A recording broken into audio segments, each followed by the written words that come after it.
This episode is brought to you by Merge Marketing for all of your needs on print, design, web page design, and security. Go to mergemarketinginc.com.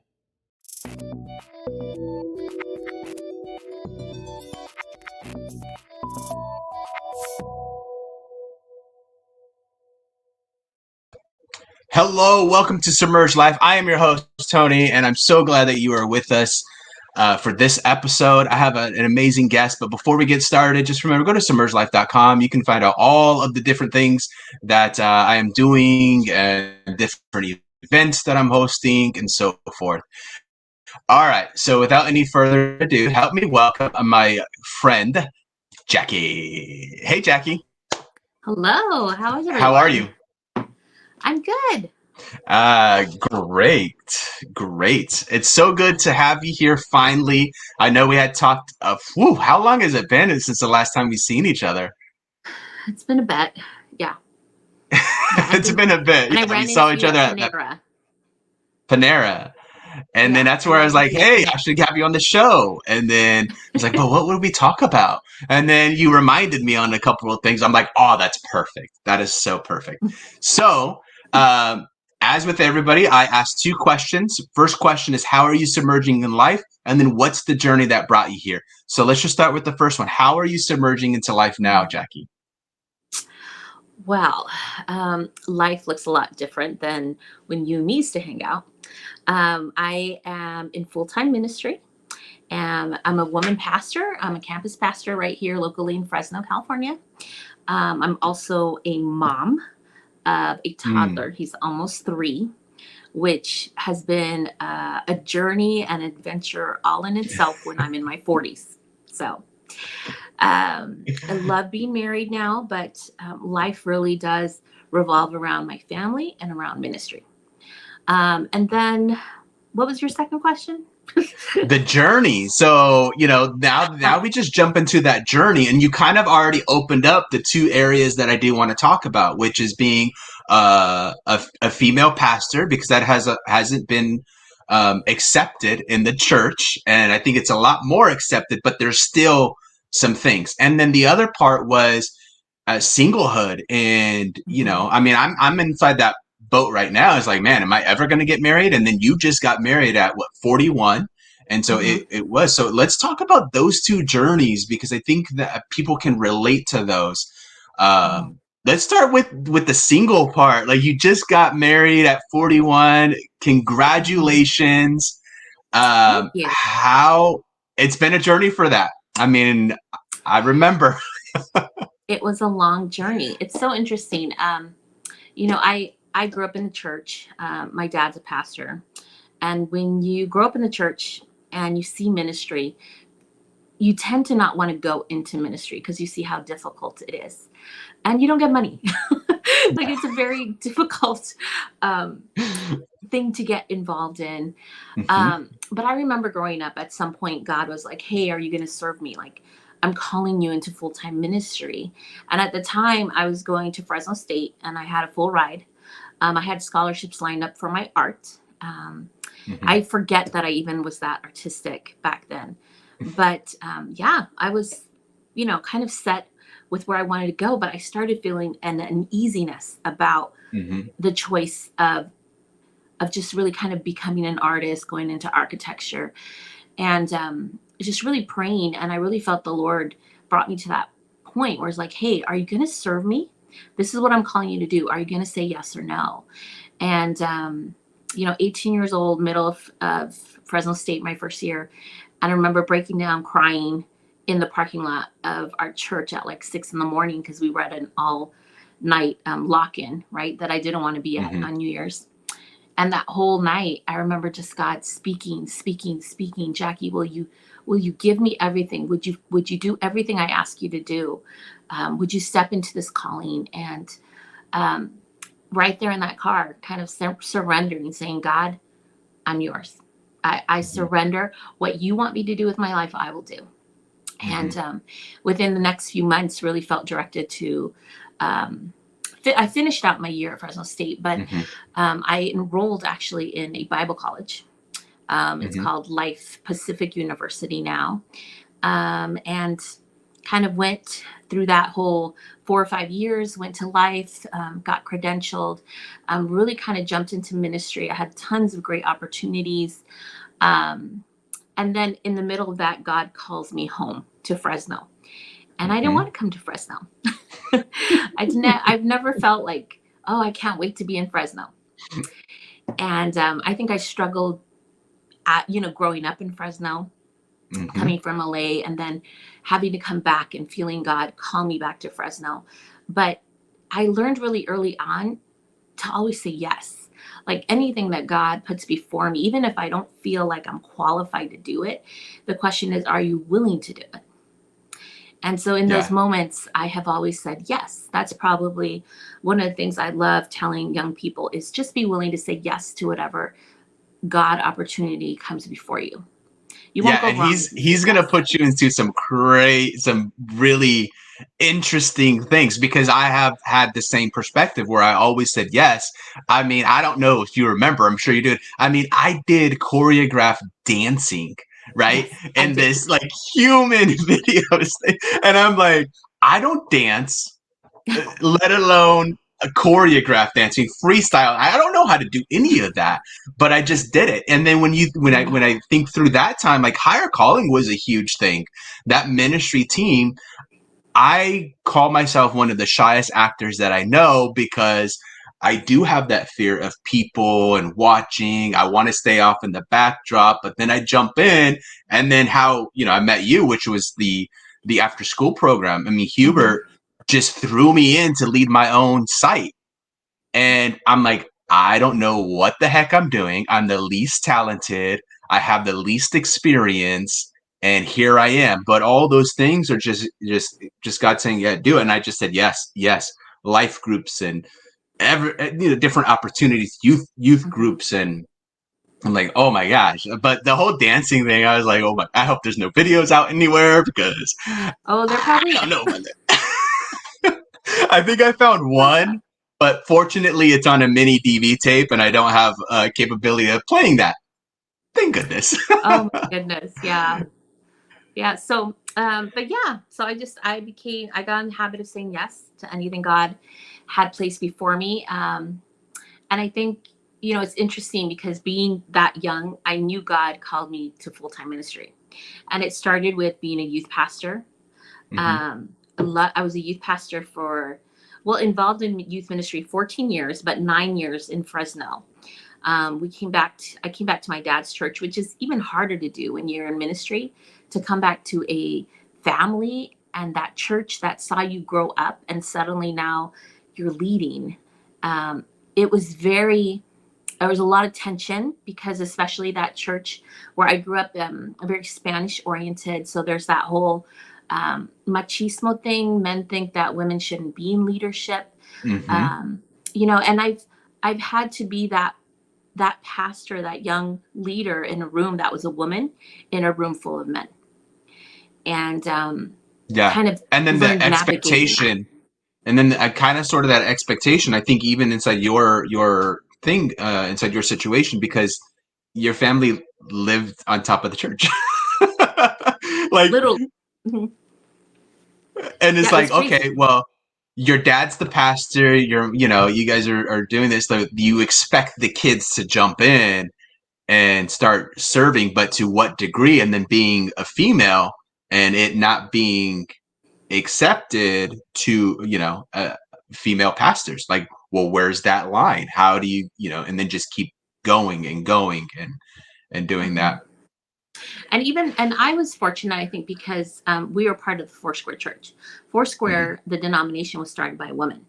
So Mm. my father and many of the pastors and leaders I know have always been for women. But even though Hmm. people say they're for women in ministry, even denominations that say they believe in women in ministry, now being as older, I just realized you can say it, but why is it that I still see 80% of the men leading? Why isn't Mm. there more leadership, or women leadership represented? Or it's the same women that you see again and again, in those positions that could bring a lot more change. So it's been interesting because I grew up in the Foursquare denomination. I Mm-hmm. think I think I'll always kind of be Foursquare. It's just Mm-hmm. kind of like in me, like I love him. It was where I was baptized, was the church that I was raised in. Mm-hmm. But now I'm in an AG church, Assemblies of God, which is very similar to Foursquare. They still believe in women in leadership. So I've been fortunate to be around a lot of leaders that believe in women in leadership. Um, and it's interesting. I come by some that will say they believe it, but they don't treat you like that. Yeah. But I've That was very going to be my often been. question. Did Hmm? you find any pushback as when you were doing preachings, like at certain churches, you couldn't do certain things, or you couldn't get up there and preach during a certain time period or something? Not really. I mean, honestly, if a church is against women in leadership, they're not going to invite you to come speak. Mm-hmm. So a lot of times I was the only woman, maybe me and one other person that was in a room of like 10 or 12 men, whether it was planning youth camps, whether it was, in a church leadership setting. And it feels a little odd to realize you're one of the only women or the only woman there. But Mm-hmm. I learned really early on, like, I can't think or try to be them. I'm who I am, and I need to Mm-hmm. walk in confidence in who God's called me to be. So I've been fortunate in the sense that there's sometimes you come against that attitude, and they may not say it to your face, but it's in the way they treat you. It's in the way Mm-hmm. they speak to you. It's in the fact that maybe they don't want to call you pastor, you know and I'm not someone like you have to call me pastor. I'm cool with just Jackie. But you can tell when people are not fully they don't fully understand or believe that women should be in ministry. So Yeah. it's been Which, I'm interesting to sorry, them. I didn't call you Pastor Jackie. No, It's like I've known you for like 40 years, and it would be weird for you to call me Pastor Jackie. Yeah. I just know you as Jackie. Yeah. Yeah. Yeah. So you come you just navigate those relationships. But I've also I guess I've always been someone who stands up for what I feel God's called me to do. Like Mm, I'm not the yeah. person that quietly shies away in the corner. If I'm in that room, you could be in ministry 20 years longer than me, but you invited me into that room, to that meeting, for a reason. And so I'm going to Mm-hmm. be vocal. And just I try not to think of, like, the people that I've been around and I'm like, oh my gosh, they lead that. I'm just like, Mm-hmm. hey, you're here, and just you can't be Mm, afraid to speak. You can't be afraid to just put out your perspective on things. And I yeah. have a very unique perspective compared to the other men in the room. Yeah. So because it's usually men, I'm seeing Yeah. more women, but there's always more men, and you Yeah. just navigate it. Did you find that you had to kind of sort of be a little bit louder than the rest, or were you always taken as an equal? Or did you have to like push yourself to be accepted as an equal? I've always thought of, like, hey, I know I'm your equal. You may not feel that I'm your equal, but that's going to be something that the Holy Spirit will have to show you different. Mm, And I've been in moments where, you know, um, I think there's been frustration from other men in the table that were not asked maybe to speak at the main session, but they've asked me, and I've just kind of let God deal with them because mm, I know who I am in the Lord. And there's many times where I may not feel fully prepared, or I wonder how in the world did I end up in this room?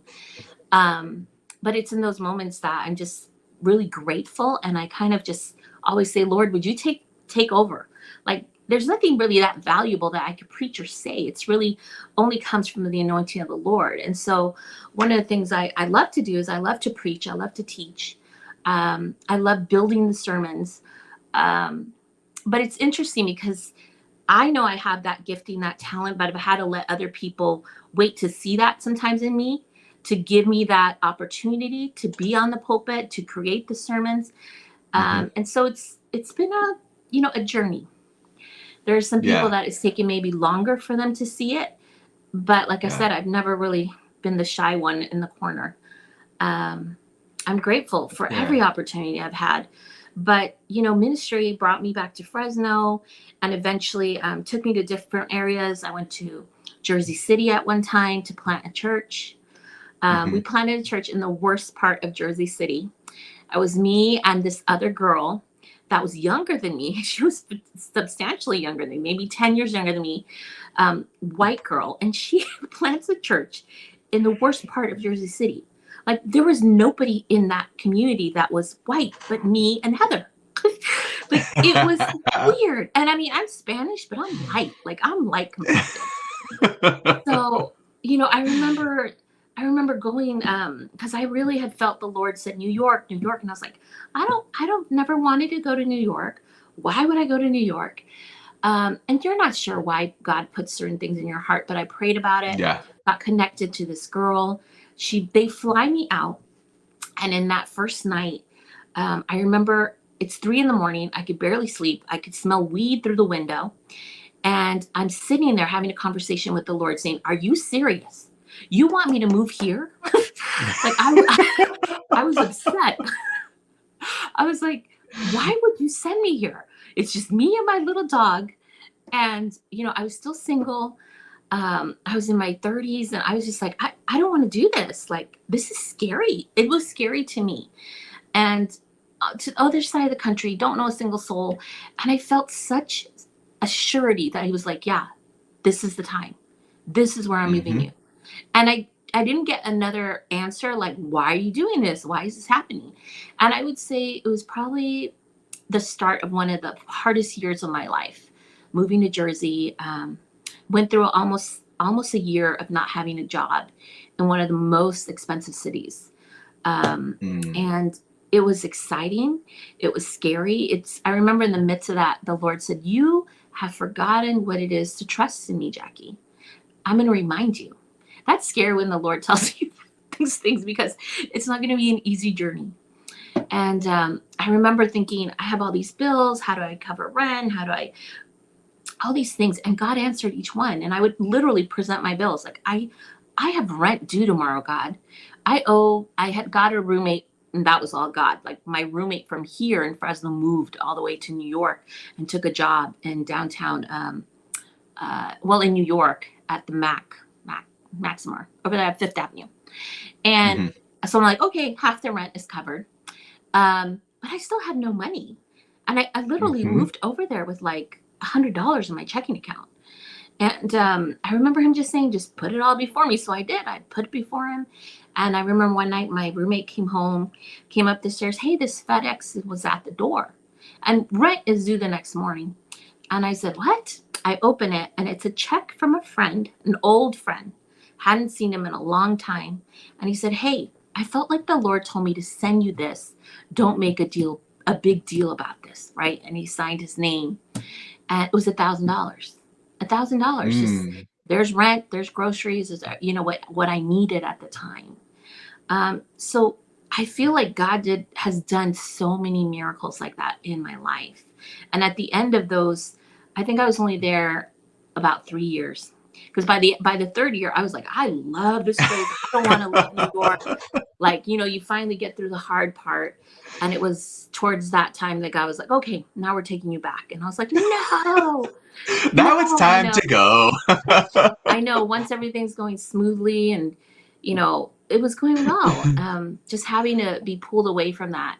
But again, always going back to, okay, God, I'm listening to you and I go where you tell me to go. I And told you realizing, he puts you he just takes you into puts you in these places where it's like, what? Why am I here? What am I doing?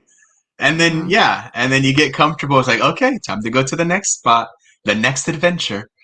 And I realized, like, you don't realize it at the time, but you realize after, like, why he did it. Like, oh, and really it was about healing me. There was some brokenness that I went to Jersey and New York with, and just kind of humbling me, reminding me how faithful he is.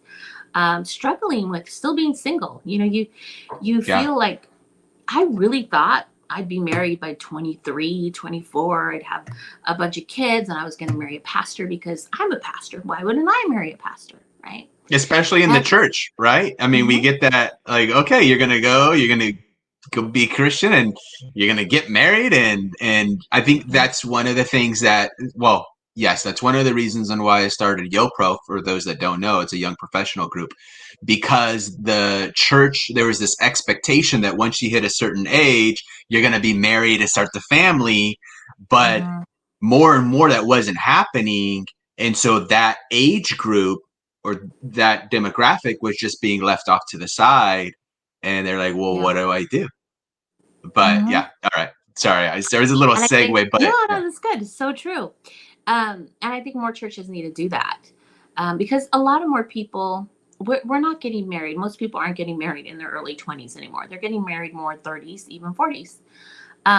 But in that time, you go through all this stuff. Even though I was in ministry, um, it's even almost harder in ministry. Like, what's appropriate in dating? How do you date? There's this whole stigma of like, are you going to really try online dating? Isn't that like, you like it? Isn't that bad? mm-hmm. Is that a good thing? So there's all these weird stigmas. But the reality is, if you're single and you're a Christian, it's not going to happen like in a Hallmark movie where you're going to do a meet and greet and, oh, you fell in love, you met on a plane, you argued, and then suddenly you're going to get married. That's not reality. And so I think even in my own mind, I kept thinking, well, God is just going to bring me my knight in shining armor. Like, he's going to show up, some way, somehow. And going through that time of, there's moments where you feel really like alone. Holidays were really tough, especially in New York. New York has to be one of the most beautiful cities at Christmas time.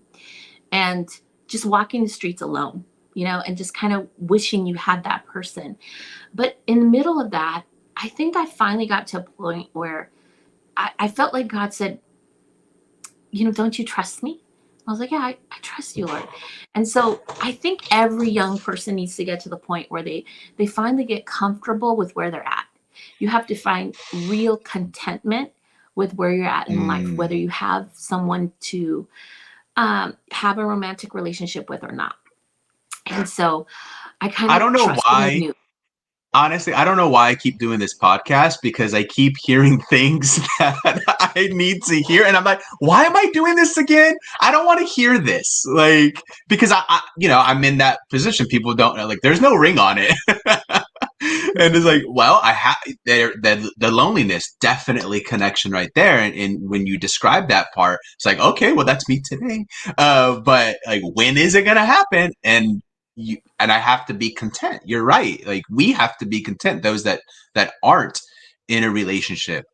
But I think for me, well, sometimes we can let that non-contentment stop us from doing anything else in life, because we Hmm. just so obsess over that and seeing it Hmm. on social media. It's like, that's all that I want, so I'm not gonna do anything. I'm just gonna wait and date or do those things, when there's this whole world still waiting for you to submerge life into.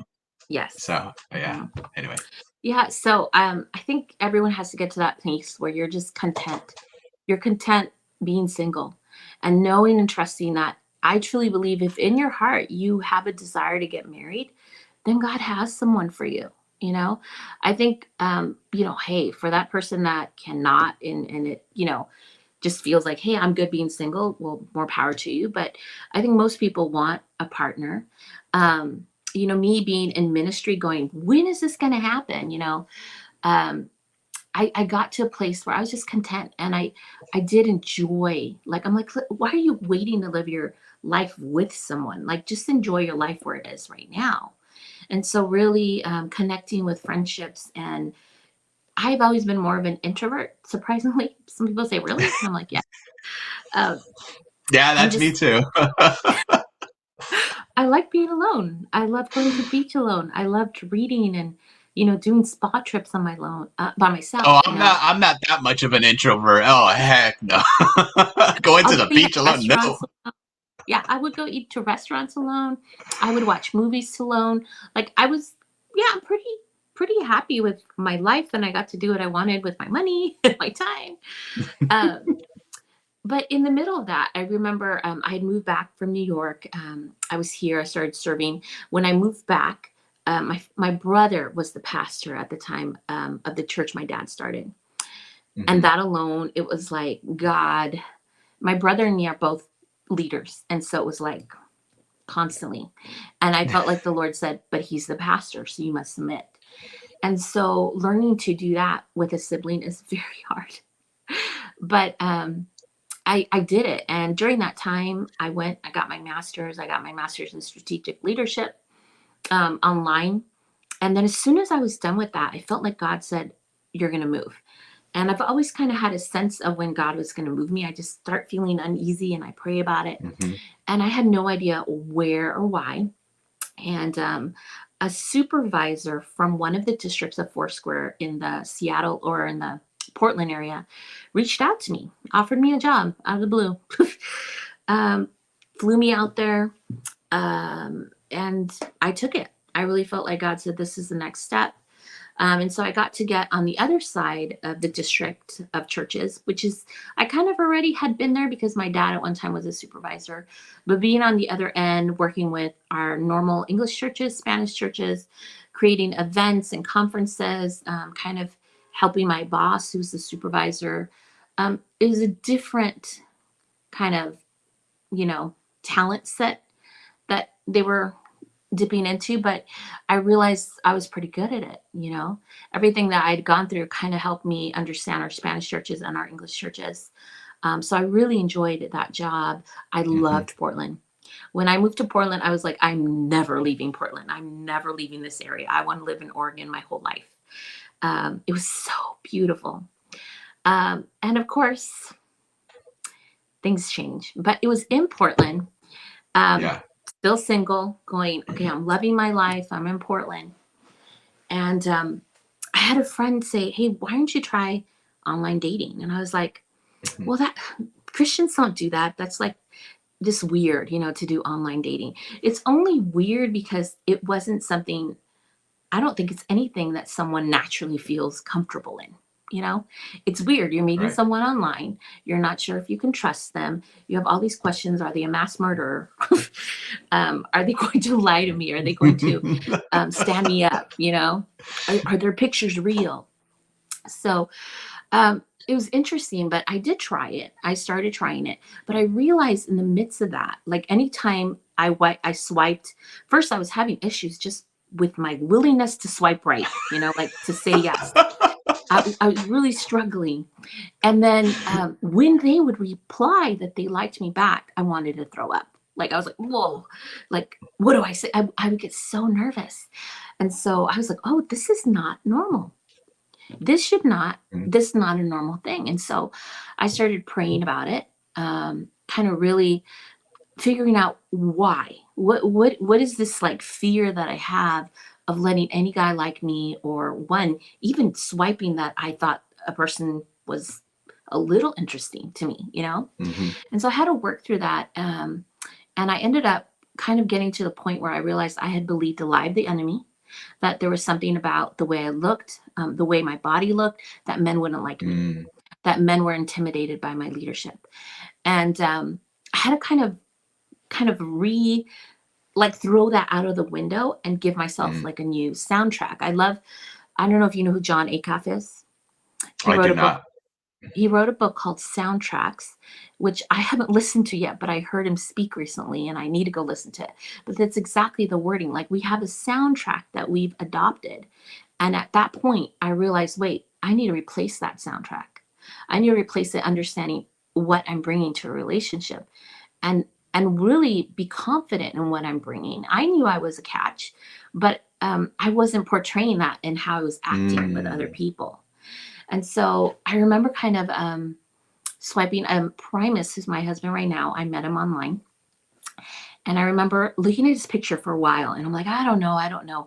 And my friend got me to the point where she was like, Jackie, is there any red flag that you see? And I said, no. She's like, if there's no red flag and you at least remotely find him cute, swipe left on every guy that, or swipe whatever side it is to say yes.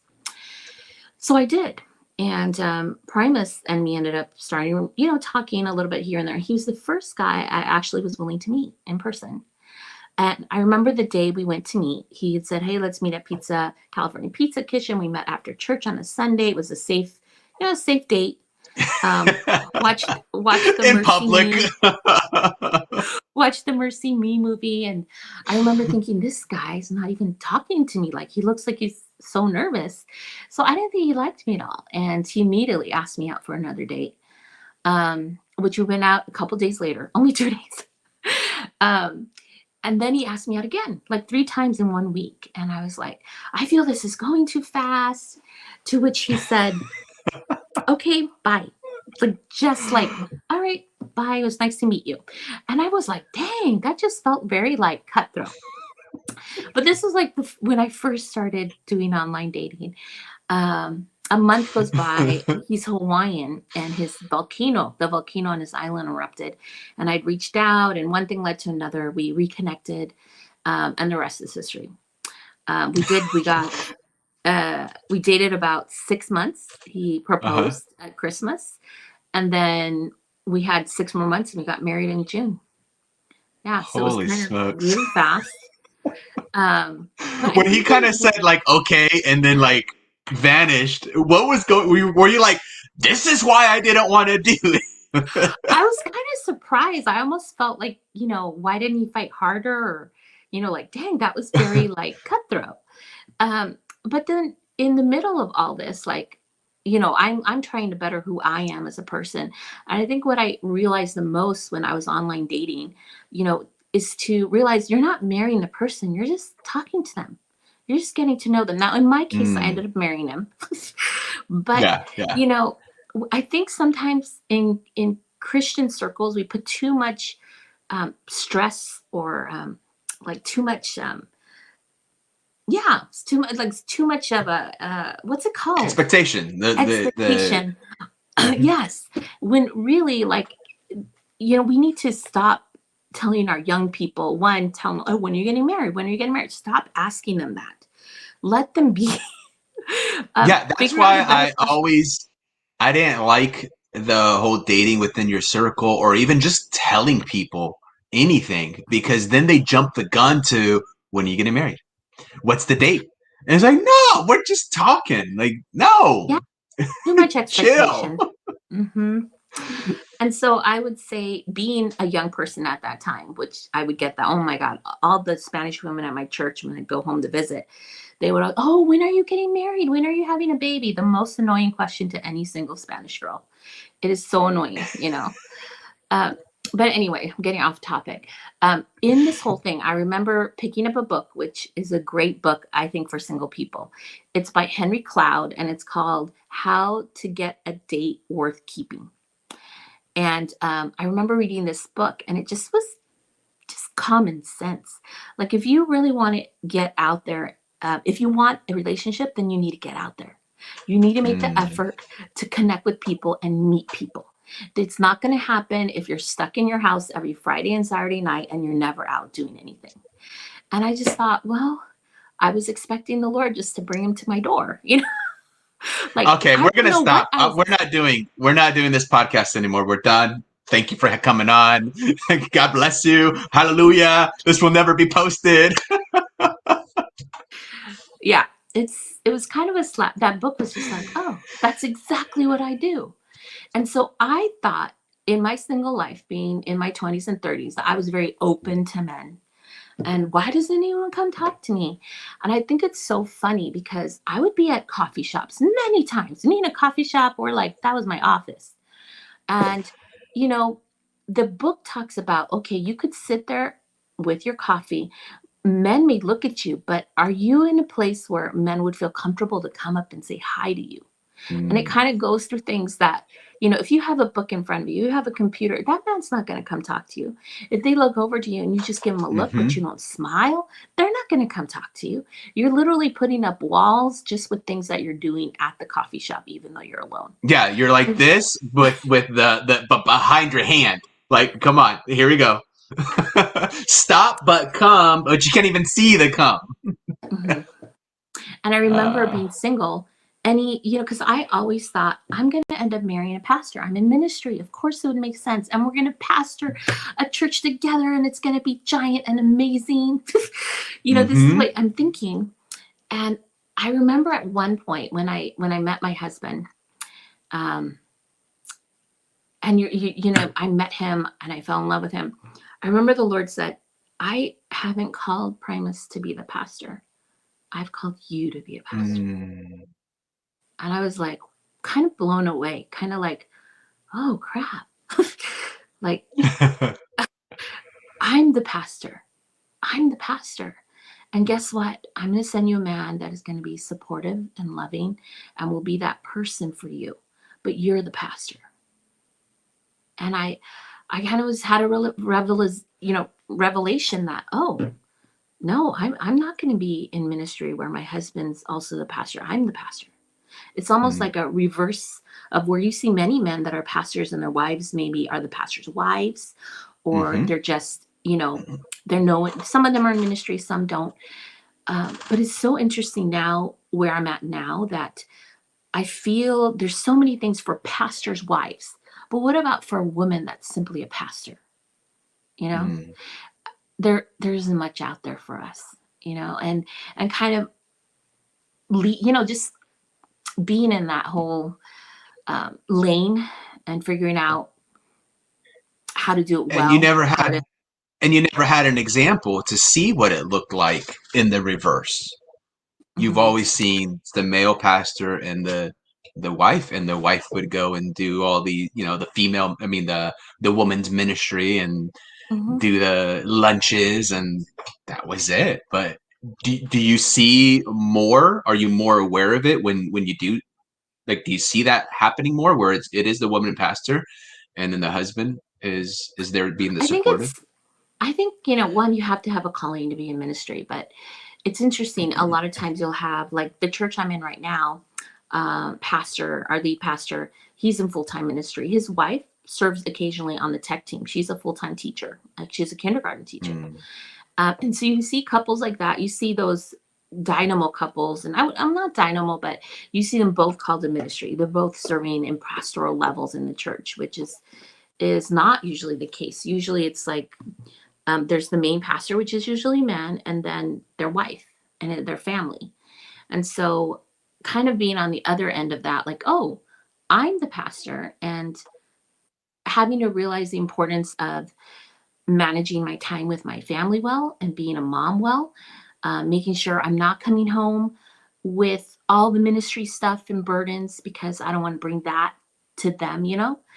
Um, just realizing that it's interesting to be on the side that probably many men pastor feel like, how do Mm-hmm. you protect your family from the burdens that come from ministry, from people that maybe speak against you or speak against your family, or just the burdens that come from a hard day. you know Mm. um, we carry people's hearts with us. We get to know them, we get into their life, and then very often sometimes they will leave the church. It's like you feel like you were slapped Mm. sometimes by people. And then your spouse on the other side figuring out how can they best support you, but not bringing so much home that they're angry at certain people because they hurt you or because they said something the wrong way. Mm.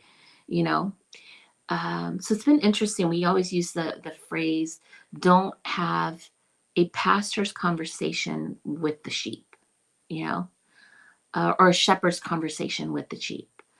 And so really learning on the other side, like, wow, this is like, I'm in full-time ministry, but there's a lot of things I'm learning in the position I'm in now. Um, so it's interesting. I'm always going to say yes to the Yeah. Lord. I loved my time being single.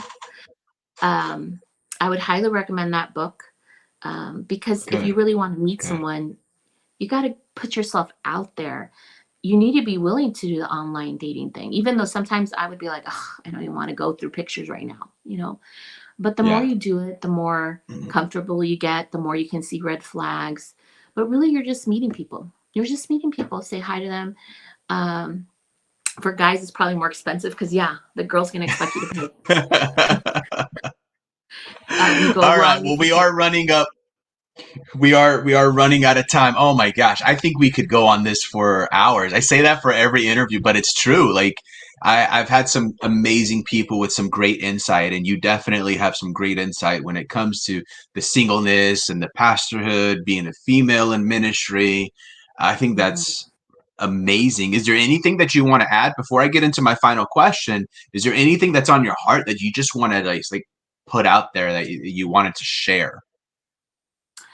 I think um, I think for those that are single, um, it's interesting because I feel like I went through so many years where I wondered, where is this man, the Lord, that you promised you'd bring him?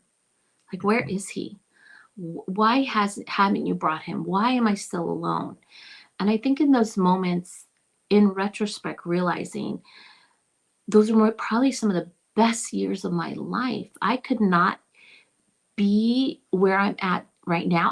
I wouldn't be who I was if I didn't have those, 40 years of singleness, where it's me and the Lord saying yes to everything He called me to do, moving across the country because I can. Um, Hmm. you wouldn't know who you were without those 40 years of just being single. So I would say, in your singleness, one, trust the Lord has someone for you, especially if you have a desire to get married. Put yourself out there. But in the meantime, you know, how is it that God wants to use you? Because you have the kind of availability that once someone's married or once someone has kids, they don't have it anymore. Mm. So figure out what that is. Enjoy your life. Submerge yourself in all those areas because you have the time. Because one day, as you know, evidence of now, I can't just go to the beach tomorrow because I feel like it and spend a By whole weekend yourself. with the Lord. You know, it's, it's not possible anymore. So I would All say right, that. let me try and formulate a final question for you with the discussion that we've had. Just give me a second, Mhm. because I want the yeah.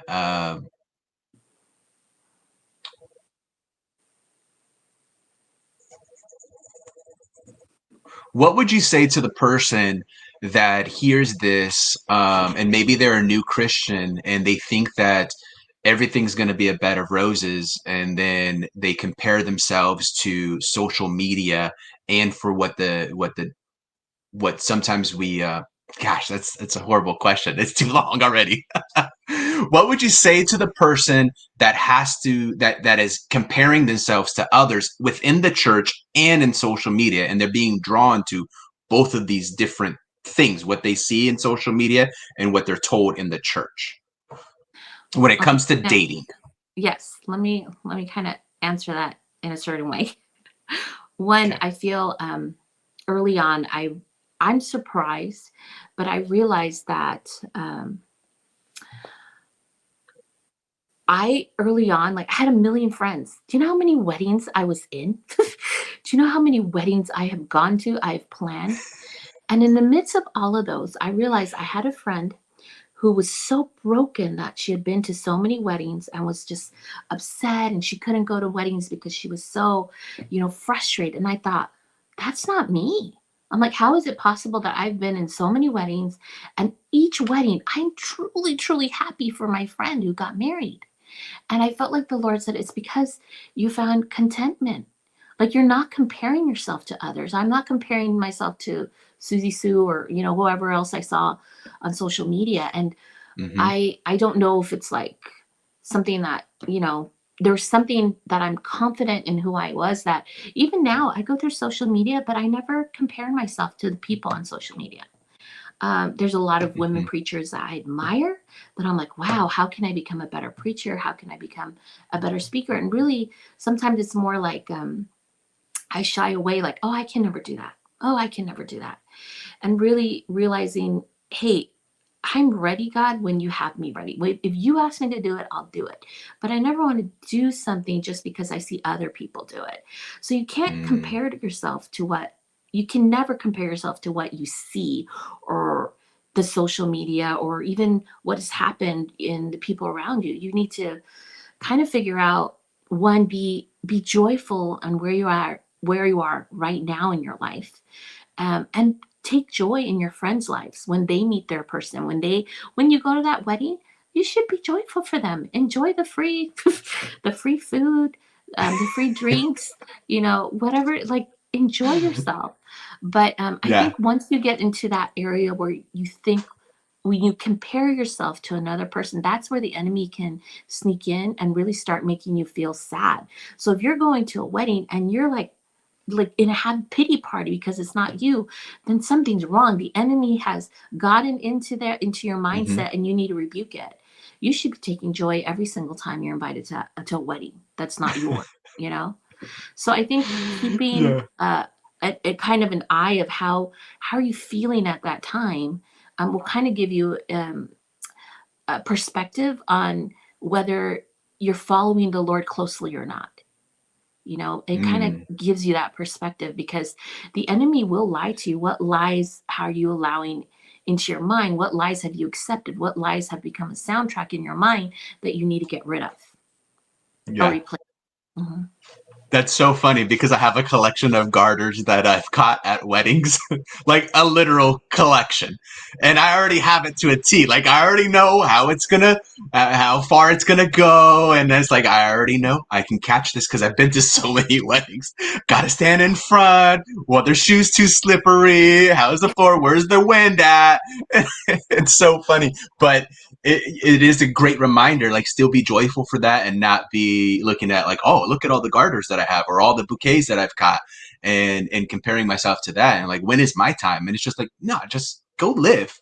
I love that. Like, it's okay to put yourself out there, but if you're gonna be, like, take down the wall so that you can, like, hey, come talk to me. Let's conversate, and just conversate. Anyhow. Oh my Oh, gosh, and Jackie. It's one no, more go thing, one ahead. more thing. I think growing like I had this idea of who I thought I wanted to marry. And honestly, I had said I didn't want hair on this man. I didn't want him to be hairy. I wanted him to be in ministry. I wanted him to like all this stuff. My husband is this tall, bald-headed Hawaiian with a ton of hair all over his body, which is so funny. And he has a testimony. And it's so Yeah. interesting because I think you have to take away whatever idea of who you think that's supposed to be in your life, and just really allow God to write your love story. If you are stuck on an idea or a certain person, then you're not allowing the Lord to write your love story, and it's stopping you from finding that love in your life. Yeah. Okay, Jackie, stop it, because it's still the blonde, blue eyes, 5'8", 135. Like, that's still my Mhm. list. All right, Jackie, I don't want to hear anything. No, I'm just kidding. I know Oh my you and gosh, Mariah Jackie. Carey. No, no. I know Mariah is just so opposite of what I just described, and it's like, okay, it's one of the other, Lord. It's Mariah or it's blonde, blue eyes, 5'8", in this list. Mm. Oh, geez. Well, it has been such a joy. So thank you so much for coming on. Definitely a long time coming, but definitely worth the wait. And I think it was appropriate for this time, whether it being in my life or, just things that are going on, just hearing some of those words. And so, yeah. So thank you again. Yeah, Um, it's fun. Excellent. All right, guys. So remember, go to submergelife.com. You can see all the different episodes there. Subscribe, share, do all those fun things. And I will see you next time. This episode is brought to you by Merge Marketing. For all of your needs on print, design, web page design, and security, go to mergemarketinginc.com.